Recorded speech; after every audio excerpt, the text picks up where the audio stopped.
ډیرو درنو قدرمنو اوریدونکو السلام علیکم، وخت مو بخیر. پام راګرځوم د نن ورځې تازه مهمه او وروستۍ خبرونو ته.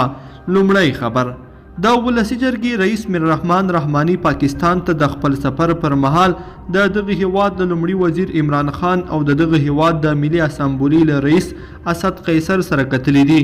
دواړو لوریو پر سوله او دوه اړخیزو اړیکو خبرې اترې کړې دي. دوهم خبر: کورنیو چارو وزارت وايي طالبانو تیره اونۍ کې یو سل اته اتیا ملکي نو ته مرګ ژوبله اړولې ده. کورنیو چارو وزارت ویلي چې په تیره یوه اونۍ کې یو سل اته اتیا ملکي وګړي وژل شوي دي. د یاد وزارت ویان طارق آریان ویلي چې په تیره یوه اونۍ کې طالبانو 350 یرغلیز بریدونه کړي دي او له امله یې د ښځو او ماشومانو په ګډون یو 50 ولسي وګړي وژل شوي دي. دریم خبر: افغان حکومت وايي طالبانو په نیمروز ولایت کې پر کمال خان بندر برید کړی دی.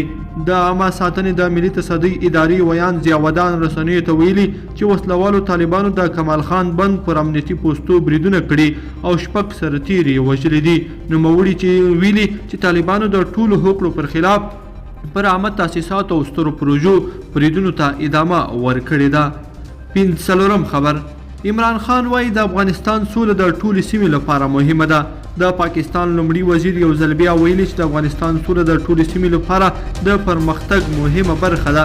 د پاکستان لومړي وزیر عمران خان د ولسي جرګې له مشر میر الرحمن رحماني سره د لیدنې پر مهال ویلي چې پاکستان له افغان سولې سره بشپړه همکاري کوي او تمه لري په دغه هیواد کې روانه خونریزي جګړه زر تر زره پای ته ورسیږي.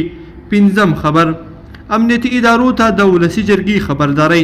د ولسي جرګې لومړي مرستیال میرزا محمد کټوازي ویلي چې د هیواد امنیتي وضعیت او دغه راز د امنیتي ځواکونو د تلفاتو لوړېدو اندېښمن کړي دي او که چېرته دغه وضعیت همداسې دوام پیدا کړي نو ولسي جرګه به د امنیت او دفاع او کورنیو چارو وزارتونو سرپرستانو ته د باور رایه ورنه کړي. وروستی خبر: پاکستان د ترهګرو ملاتړو هیوادونو خړ لیست کې پاتې شو. پاکستان بیا هم د ترهګرو د ملاتړ له امله په خړ لیست کې پاتې شوی. د نړیوال مالي اقدام د وروستیو معلوماتو له مخې پاکستان د دغه سازمان لارښوونې او شرطونه نه دي عملي کړي، نو له همدې امله به د راتلونکي کال تر فبرورۍ پورې په خړ لیست کې پاتې کیږي. که پاکستان تر یادې نیټې د دغه سازمان شرطونه پوره نه کړي نو د دې احتمال شته چې د ترهګرو د ملاتړ په تور لیست کې شامل کړای شي. لیدونکو په دې هیله چې د نن ورځې خبرې ټولګه مو مرا سره تر پایه پورې لیدلې وي. که مو دا ویډیو خوښه شوې ویډیو لایک کړئ او چینل سبسکرایب کړئ. تر بیا ښه وخت.